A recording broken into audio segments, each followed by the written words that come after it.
Hello, कैसे हैं आप लोग। आई होप आप सभी बहुत बेहतर होंगे और अच्छे से तैयारी चल रही होगी आप लोग की। आज हम लाए हैं आधुनिक भारतीय इतिहास का पार्ट। इससे पहले हम पार्ट 1 और पार्ट 2 ला चुके हैं। आप उस वीडियो को देख सकते हो जाकर के। इसमें हम बहुत सारे इंपॉर्टेंट क्वेश्चन का प्रीवियस ईयर का क्वेश्चन और जो बहुत ज़्यादा मोस्ट इंपॉर्टेंट है, कहीं कहीं पूछे जा चुके हैं, जो बार बार पूछे जा रहे हैं, उन क्वेश्चन का हम कलेक्शन लाएंगे। पार्ट 1 और पार्ट 2 ला चुके हैं। इसी तरह ये पार्ट 3 आज का। इसी तरह लगातार बहुत सारे क्वेश्चन आएंगे मॉडर्न इतिहास का, आधुनिक भारतीय इतिहास का।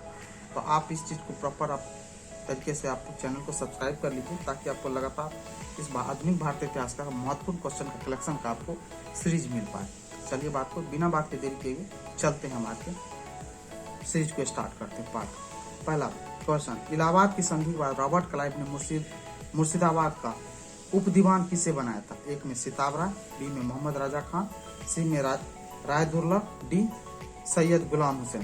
तो किसे बनाया था रॉबर्ट क्लाइव ने मुर्शिदाबाद का उप दीवान? किसे बनाया था? मोहम्मद रजा खान को बनाया था। क्वेश्चन नंबर 2, निम्न यूरोपीय शक्तियों ने भारतीय व्यापार में समय समय पर प्रवेश किया। एक में अंग्रेज, बी में डच, 3 में फ्रांसीसी, 4 में पुर्तगाली। पहला अंग्रेज, दूसरा डच, तीसरा फ्रांसीसी, चौथा पुर्तगाली। इसको सही क्रम में सजाना है कि सबसे पहले कौन आया, उसके बाद कौन आया, उसके बाद कौन आया। तो इसमें कौन सा होगा? आपको अंदाज हो तो सबसे पहले कौन आए थे? पुर्तगाली आए थे। पुर्तगाली के बाद कौन आए थे? डच आए थे। डच के बाद कौन आए थे? अंग्रेज आए थे। उसके बाद फ्रांसीसी। इसके बाद भी एक और आए थे, स्वीडिश आए थे। समझ के बाद इसमें कौन सा? पहला 4 2 1 3, 4 2 1 3 बी हो। क्वेश्चन नंबर 3, सूची 1 को सूची 2 से सम्मिलित कीजिए। सूची 1 से सूची 2, पहला इलाहाबाद की संधि, दूसरा मंगलोर की संधि, तीसरा सलवाई की संधि, चौथा मद्रास की संधि। इस साइड में ऑप्शन 2 में, सूची 2 में, एक में 1782, बी 1784, सी 1769, चौथा 1765। तो कौन सा ऑप्शन होगा? तो इलाहाबाद की संधि कब हुई थी? इलाहाबाद की संधि 1765 ईस्वी में। कब? बक्सर के युद्ध के बाद हुआ था। याद है, बक्सर के युद्ध के बाद हुआ था 1765 में। तो एक का 4 हो गया, पहली बात। दूसरा, मंगलोर की संधि। मंगलोर की संधि कौन सी? 1784 ईस्वी में। एक का 2 सही है, बी का 2 सही है। मंगलोर की संधि 1784। सलवाई की संधि, सलवाई की संधि 1782 में। मद्रास की संधि, डी का सलवाई की मद्रास की संधि 3, कौन बच गया? 1769। समझ के बात को। तो पहला इलाहाबाद की संधि 1 का 4, 1 का 4, ये दोनों बचा, ये दोनों कैंसिल हो गए, 1 का 4। फिर मंगलोर की संधि, मंगलोर की संधि 1784 सही है, दोनों का सही है। और सी में सलवाई की संधि 1 1782, कहने का कौन सा होगा? Option C. क्वेश्चन नंबर 4, निम्न में से किस पर ब्रिटिश संसद में महाभियोग का मुकदमा चलाया गया था? ए में sir John Shore, B lord Clive, C lord Attlee, D lord Hastings. बोले तो लॉर्ड वारन हेस्टिंग्स के बारे में बात कर रहा है। तो किस पे और ब्रिटिश संसद में महाभियोग मुकदमा चलाया गया था? Lord Warren Hastings. समझ के बात को। क्वेश्चन नंबर 5 में, बिरसा मुंडा का कार्य क्षेत्र कौन सा था? ए चंपारण, बी बलिया, सी रांची, डी भागलपुर। तो बिरसा मुंडा का कार्य क्षेत्र कौन सा था? रांची का क्षेत्र था। क्वेश्चन नंबर 6, लोकमान्य तिलक ने भारतीय स्वतंत्रता संग्राम की सेवा के उद्देश्य से कौन सा समाचार पत्र प्रारंभ किया था? एक में गदर, बी केसरी, सी फ्री हिंदुस्तान, डी स्वदेश मित्र। तो लोकमान्य तिलक ने कौन सा स्वतंत्रता संग्राम की सेवा में उद्देश्य समाचार पत्र? तो केसरी, केसरी याद रखिएगा, लोकमान्य तिलक का समाचार पत्र था। क्वेश्चन नंबर 7, भारत का मार्टिन लूथर किसे कहा जाता है? एक में राजा राम मोहन राय का, बी स्वामी दयानंद सरस्वती को, डी स्वामी विवेकानंद को, डी स्वामी श्रद्धानंद को। तो किसको बोला जाता है भारत का मार्टिन लूथर? तो स्वामी दयानंद सरस्वती को बोला जाता है। क्वेश्चन, नव बोधवाद के प्रतिपादक कौन है? टैगोर, विवेकानंद, अंबेडकर, राधा कृष्णन। तो नव बोधवाद के प्रतिपादक कौन है? अंबेडकर साहब, जो कि बाद में बौद्ध धर्म को अपना लिए थे। समझे। क्वेश्चन नंबर 9, सूची 1, सूची 1 को सूची 2 से फिर से मिलान करना। सूची 1 है, सूची 2 है। ये आईएनसी को लेकर के अध्यक्ष है एक साइड में, दूसरा आईएनसी की सभाओं की स्थान। पहला अबुल कलाम आजाद। अबुल कलाम आजाद कब? 1940 में। समझ के बात को। 1940 में अबुल कलाम आजाद आईएनसी के अध्यक्ष बने थे। सरोजिनी नायडू 1925 में। कहा? ये 1903 नंबर। मोतीलाल नेहरू, मोतीलाल नेहरू सी का। सी का मोतीलाल नेहरू अमृतसर 1919 में। और डॉक्टर राजेंद्र प्रसाद कब बने थे? बम्बई 1934 में। तो पहली बात अबुल कलाम आजाद 1901 का 4 1940 में, ठीक है। सरोजिनी नायडू 1925 में, बी का 3, समझ के बात को। और मोतीलाल नेहरू 1919 में, और डॉक्टर राजेंद्र प्रसाद कौन सा बता? बम्बई का 1934। तो याद रखें अबुल कलाम आजाद 1940 से 46 तक रहते, सबसे ज्यादा दिन तक रहने वाले अबुल कलाम आजाद आईएनसी के अध्यक्ष रहे हैं और सबसे युवा भी रहे इस चीज के। इसका कौन सा आंसर होगा? 4। 10 नंबर बीडी सावरकर द्वारा स्थापित ग्रुप संगठन कौन सा था? अभिनव भारत, बी युगांतर समिति, सी अनुशीलन समिति, डी आजाद हिंद फौज। तो बीडी सावरकर द्वारा स्थापित ग्रुप संगठन कौन था? अभिनव भारत था। क्वेश्चन नंबर 11 सिपाही विद्रोह कब हुआ था? एक में 12 मई 1857, बी में 10 मई 1857, सी 6 मई 1857, डी इनमें से कौन है? तो कौन सा सिपाही विद्रोह कब हुआ था? 10 मई 1857 को सिपाही विद्रोह, यही मंगल पांडे वाली बात, ठीक है। क्वेश्चन 12 हिंदू और मुस्लिम के बीच सामंजस्य का मुख्य वास्तुकार कौन था? ए में सुभाष चंद्र बोस, बी पंडित जवाहरलाल नेहरू, सी सरोजिनी नायडू, डी मोहम्मद अली जिन्ना। तो कौन था हिंदू और मुस्लिम बीच के सामंजस्य का वास्तुकार कौन था? तो मोहम्मद अली जिन्ना था। इसीलिए मोहम्मद अली जिन्ना को 1916 में मोहम्मद अली जिन्ना को सरोजिनी नायडू ने क्या बोला था? हिंदू मुस्लिम यूनिटी का एम्बेसडर बोला था। समझ के बात। क्वेश्चन नंबर 13 इनमें से कौन एक्सट्रीमिस्ट नेशनलिस्ट नहीं था? एक में बिपिन चंद्र पाल, बी लाला लाजपत राय, सी बाल गंगाधर तिलक, डी डॉक्टर राजेंद्र प्रसाद। तो एक्सट्रीमिस्ट नेशनलिस्ट कौन नहीं थे? डॉक्टर राजेंद्र प्रसाद नहीं थे। क्वेश्चन नंबर 14 बाल गंगाधर तिलक द्वारा अंग्रेजी समाचार पत्र कौन सा था? बाल गंगाधर तिलक द्वारा अंग्रेजी समाचार पत्र कौन सा निकाला था? A Kesari, B Indian Opinion, D Maratha, D इनमें से कोई नहीं। ए में केसरी, बी में इंडियन ओपिनियन, सी में मराठा, डी में इनमें से कोई। तो बाल गंगाधर द्वारा अंग्रेजी समाचार पत्र, अंग्रेजी समाचार कौन सा था? मराठा। केसरी क्या था? केसरी मराठी भाषा में था, लेकिन मराठा अंग्रेजी भाषा में था। याद रखिए, ऐसा नहीं मराठा को मराठा में डाल दीजिए। मराठा समाचार पत्र जो था अंग्रेजी भाषा में था, और केसरी समाचार पत्र मराठी भाषा में था। समझ के बात।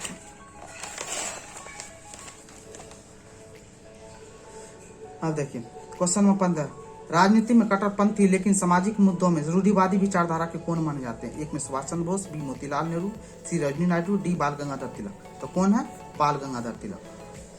16 सर्वेंट ऑफ इंडियन सोसाइटी किन से संबंधित है? महात्मा गांधी, बी में बाल गंगाधर, सी गोपाल कृष्ण गोखले, डी पंडित जवाहरलाल नेहरू। तो सर्वेंट ऑफ इंडियन सोसाइटी किन से संबंधित है? गोपाल कृष्ण गोखले द्वारा। स्वतंत्र पार्टी के संस्थापक कौन थे? एक में राजेंद्र प्रसाद, बी में बाल गंगाधर तिलक, सी में सी राजगोपालाचारी, डी इनमें से कोई नहीं। स्वतंत्र पार्टी के संस्थापक कौन थे? स्वतंत्र पार्टी के संस्थापक सी राजगोपालाचारी थे। क्वेश्चन नंबर 18 आईएनसी के संस्थापक सत्र में कौन उपस्थित नहीं था? जब आईएनसी की स्थापना कब की जा रही थी? 1885 में जब की जा रही थी, तो उस समय इसके संस्थापक सदस्य में कौन कौन नहीं थे? दादा भाई नौरोजी, बी सुब्रमण्यम अय्यर, सी अबुल कलाम आजाद, डी जस्टिस रनाडे। तो कौन नहीं थे? अबुल कलाम आजाद। समझ के बात को, क्योंकि यंगेस्ट थे, काफी समय बाद आए थे। समझ के बात को। 19 number British house of Commons लड़ने वाले प्रथम भारतीय कौन थे? ए में दादा भाई नौरोजी, बी डब्ल्यू.सी. बनर्जी, सी गोपाल कृष्ण गोखले, डी इनमें से कोई नहीं। तो ब्रिटिश हाउस ऑफ कॉमन्स लड़ने वाले प्रथम भारतीय डब्ल्यू.सी. बनर्जी थे। ये लड़ने वाले प्रथम थे लेकिन हार गए थे। लेकिन ब्रिटिश हाउस ऑफ कॉमन्स में जाने वाले जो जीत करके गए थे कौन है? उसमें तो दादा भाई नौरोजी। लेकिन बोले लड़ने वाले प्रथम भारतीय तो डब्ल्यू.सी. बनर्जी। 20 में स्वराज शब्द सबसे पहले किसने दिया? दादा भाई नौरोजी, बी पंडित जवाहरलाल नेहरू, सी स्वामी दयानंद सरस्वती, डी डब्ल्यू.सी. बनर्जी। तो स्वराज शब्द पहले दिया किसने? तो स्वामी दयानंद सरस्वती ने दिए थे। समझ के बात को। 21 में निम्न में से कौन chairman of the partition council का सदस्य नहीं था? ए में Vallabh Bhai Patel, B Rajendra Prasad, D C Liaquat Ali Khan, D Abul Kalam Azad. तो chairman of the partition council के सदस्य नहीं था। कौन था? अबुल कलाम आजाद नहीं था। लेकिन जब देश आजाद हो रहा था, चेयरमैन ऑफ पार्टीशन काउंसिल के सदस्य में कौन कौन? वल्लभ भाई पटेल थे, राजेंद्र प्रसाद थे, लियाकत अली खान थे। ये तीनों थे, लेकिन अबुल कलाम आजाद उसमें नहीं थे। क्वेश्चन नंबर 22 पुनर्जागरण का अवधूत किसे कहा जाता है? ए राजा राम मोहन राय को, बी स्वामी दयानंद सरस्वती को, सी बाल गंगाधर तिलक को, डी स्वामी विवेकानंद को। किसे पुनर्जागरण का अवधूत किसे बोलता है? राजा राम मोहन राय को। 23 में गोपाल कृष्ण गोखले के राजनीतिक गुरु कौन थे? Mahatma Gandhi, B M G Ranade, C Bal Gangadhar तिलक, डी इनमें से कोई नहीं। तो गोपाल कृष्ण के राजनीतिक गुरु कौन थे? एम जी रनाडे थे। और गोपाल कृष्ण गोखले किसके राजनीतिक गुरु थे? महात्मा गांधी के। महात्मा गांधी के राजनीतिक गुरु गोपाल कृष्ण गोखले। गोपाल कृष्ण कृष्ण गोखले के राजनीतिक गुरु कौन थे? एमजी रनाडे थे। किस आईएनसी अधिवेशन में राष्ट्रगान को पहली बार अपनाया गया? ए 1913, बी 1911, सी 1916, डी 1912। तो कब अपनाया गया? 1911 में। 25 में दल विहीन लोकतंत्र किससे संबंधित है? पंडित जवाहरलाल नेहरू, बी सुभाष चंद्र बोस, सी डॉक्टर राजेंद्र प्रसाद, डी जयप्रकाश नारायण। तो दल विहीन लोकतंत्र किससे संबंधित है? जयप्रकाश नारायण से। 26 में प्रथम मुस्लिम आईएनसी अध्यक्ष कब बने थे?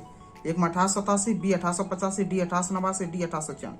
कब बना था आईएनसी के प्रथम मुस्लिम अध्यक्ष? 1887 में। कौन बने थे? बदरुद्दीन तैयब जी, याद रखिएगा। क्वेश्चन नंबर 7, मैडम भिखाजी कामा किसके निजी सचिव थे? ए में बाल गंगाधर तिलक, बी डॉक्टर राजेंद्र प्रसाद, सी महात्मा गांधी, डी दादा भाई नेहरू जी।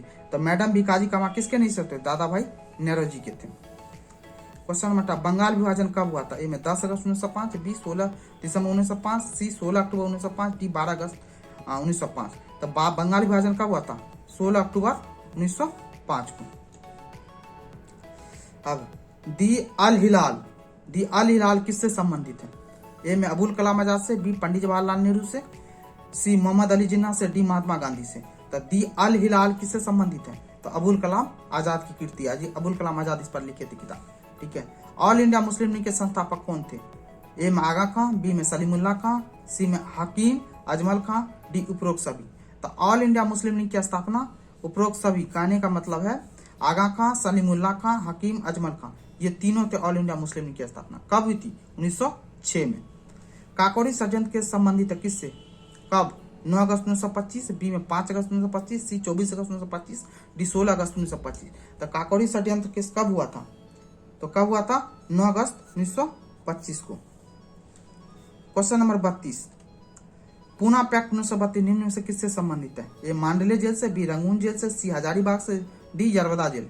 तो पूना पैक्ट 1932 कौन से जेल में हुआ? तो यरबदा जेल से संबंधित है। समझ गए थे? Poona pact 1932 Yerwada jail. अब देखिए क्वेश्चन नंबर 33, प्लानिंग कमेटी किस आईएनसी से संबंधित है? प्लानिंग कमेटी किस आईएनसी से संबंधित है? एक 1938, बी 1925, सी 1933, डी 1939। तो प्लानिंग कमेटी किस आईएनसी से संबंधित है? 1938 से। Question number 34, spiritual father of Pakistan किसे कहा जाता है? ए में मोहम्मद अली जिन्ना को, बी में अबुल कलाम आजाद को, सी में मोहम्मद इकबाल को, डी इनमें से कोई नहीं। तो spiritual father of Pakistan Mohammad Iqbal को कहा जाता है, क्योंकि पाकिस्तान शब्द की उत्पत्ति करने बोले सबसे पहले पाकिस्तान शब्द का इस्तेमाल किसने किया था? मोहम्मद इकबाल ने ही दिया था पाकिस्तान शब्द। समझ गए बात?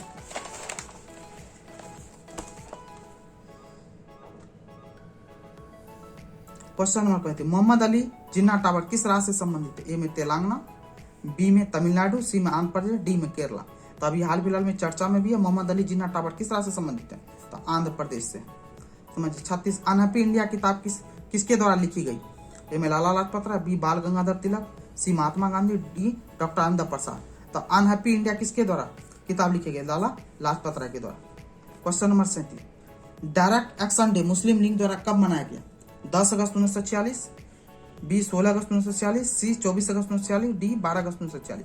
तो direct action day Muslim league कब बनाया था? 16 अगस्त 1946 को। क्वेश्चन नंबर 3, सरफरोशी की तमन्ना अब हमारे दिल में किनके द्वारा लिखी गई? ए में राम प्रसाद बिस्मिल, बी बिस्मिल अजीमाबादी, सी मोहम्मद इकबाल, डी रविन्द्रनाथ टैगोर। यहाँ पे क्वेश्चन ध्यान से पढ़िए, सरफरोशी की तमन्ना अब हमारे दिल में किनके द्वारा लिखी गई? किनके द्वारा लिखी गई? तो यदि लिखी गई पूछेगा तो बिस्मिल अजीमाबादी। समझ के बात को? क्वेश्चन नंबर 4, रविन्द्रनाथ टैगोर को सर्वप्रथम गुरुदेव किसने कहा? सुभाष चंद्र बोस, बी महात्मा गांधी, सी दादा भाई नौरोजी, डी पंडित जवाहरलाल नेहरू। तो रविन्द्रनाथ टैगोर को गुरुदेव किसने कहा था? सबसे महात्मा गांधी ने कहा था। समझ गए बात को? और महात्मा गांधी को महात्मा किसने कहा था? तो रविन्द्रनाथ टैगोर ने बोला था। क्वेश्चन नंबर 4, महात्मा गांधी को स्वाभिमान अवज्ञा के लिए प्रेरणा कहाँ से मिली? ए में लेनिन, बी में थोरू, सी में रूसो, डी इनमें से कोई नहीं। महात्मा गांधी को स्वाभिमान अवज्ञा आंदोलन, समझ के बात को, ये दांडी मार्च के बाद स्टार्ट हुआ था, याद कीजिए। स्वाभिमान अवज्ञा आंदोलन की प्रेरणा मिली कहाँ से थी? तो गांधी जी को तो थोरू के द्वारा मिली थी। समझ के बात को? ये बहुत बड़े इतिहासकार और लेखक हैं एक तरह से। क्वेश्चन नंबर 41, ये यूरोपीय यूनियन में, ठीक है, यंग बंगाल एसोसिएशन की शुरुआत किसने की? तो ए में रविन्द्रनाथ टैगोर, बी में हेनरी ड्यूरूज, सी में Ananda Mohan Bose, D Surendranath Banerjee. Young Bengal association की शुरुआत किसने की? हेनरी ड्यूरोज ने की थी। क्वेश्चन नंबर 42, इंडियन एसोसिएशन कब बना था? ए में 1881 में, बी 1876 में, बी 1872 में, डी 1902 में। तो इंडियन एसोसिएशन कब बने थे? 1876 में बना था। अब देखिए क्वेश्चन नंबर 43, अमृता बाजार पत्रिका निम्न में से किन से संबंधित है? एक में शिशिर कुमार घोष से, बी आनंद मोहन बोस से, सी सुरेंद्रनाथ बनर्जी, डी इनमें से कोई नहीं। तो अमृता बाजार पत्रिका जो है ना किससे संबंधित है? शिशिर कुमार घोष से संबंधित है। क्वेश्चन नंबर 44, निम्न में से किसने तीनों गोलमेज सम्मेलन में भाग लिया? ए में महात्मा गांधी, बी में पंडित जवाहरलाल नेहरू, सी डॉक्टर अंबेडकर, डी दादा भाई नौरोजी। तो तीनों गोलमेज सम्मेलन में भाग लेने वाले कौन थे? डॉक्टर भीमराव अंबेडकर साहब थे। महात्मा गांधी द्वितीय गोलमेज सम्मेलन में भाग लिए थे, ये याद रखिएगा। क्वेश्चन नंबर, महात्मा गांधी के निजी सचिव इनमें से कौन थे? एम.एन. राय थे, बी में मैडम भिकाजी कामा, सी महादेव देसाई, डी इनमें से कोई नहीं। महात्मा गांधी के निजी सचिव कौन थे? तो महादेव देसाई थे। क्वेश्चन नंबर 46, निम्न में से कैबिनेट मिशन के सदस्य कौन थे? एक में पैथिक लॉरेंस, बी में Stafford Chris, C AB Alexander, D इनमें से सभी। तो इनमें से कैबिनेट मिशन के सदस्य कौन थे? तीनों थे। कौन कौन? Pethick Lawrence, Stafford Cripps and A अलेक्जेंडर। 47 में खुदाई खिदमतगार संगठन किनसे संबंधित है? ए में मोहम्मद अली जिन्ना, बी महात्मा गांधी, सी शौकत अली, डी अबुल गफ्फार खान। तो खुदाई खिदमतगार संगठन जो है ना किसे? अब्दुल गफ्फार खान द्वारा संबंधित है। 48, परिणाम अच्छा है तो बुरा साधन भी ठीक है, संबंधित है किससे? किसने बोला था? ए में पंडित जवाहरलाल नेहरू, बी सुभाष चंद्र बोस, सी सरोजिनी नायडू, डी महात्मा गांधी। परिणाम अच्छा है तो बुरा साधन भी ठीक है, कौन बोले थे? तो महात्मा गांधी बोले थे। क्वेश्चन नंबर 49, ब्लैक बिल कब लाया गया था? ए 1919 में, बी 1924 में, सी 1928 में, डी 1942 में। तो कब ब्लैक बिल? 1919 में। क्वेश्चन नंबर 50 और लास्ट क्वेश्चन, आईएनसी के 1924 के अधिवेशन की अध्यक्षता किसने की थी? सरोजिनी नायडू ए, बी महात्मा गांधी, सी Subhash Chandra Bose, D Annie Besant. तो आईएनसी के 1924 के अधिवेशन कौन के थे? महात्मा गांधी के थे। कहाँ पे हुआ था ये? कर्नाटक के बेलगांव में। ये याद रखिएगा, बहुत बार पूछा जा चुका है। समझ के बात को, फर्स्ट एंड लास्ट इसी टाइम में किए थे, इससे एक ही बार महात्मा गांधी की कब? 1924 में। ठीक है, आई होप ये 50 क्वेश्चंस बहुत ही मोस्ट इंपोर्टेंट और बार बार पूछे जाने वाले प्रश्न हैं जो आपको बार बार इस एग्जाम में पूछे जाते हैं। आई होप ये सारे वीडियो का कहने का मतलब क्वेश्चन का कलेक्शन आपको पसंद आया हो और आपके एग्जाम के पॉइंट ऑफ व्यू से काफ़ी इंपॉर्टेंट भी है। तो इसको प्रॉपर ध्यान के तरीके से देख लीजिएगा और अपने आप को आकलन कीजिएगा कि 50 क्वेश्चन में कितना आप बना पाए। आई होप ये वीडियो आपको पसंद आया तो लाइक एंड शेयर जरूर करें और सब्सक्राइब कर लीजिए। Thank you so much.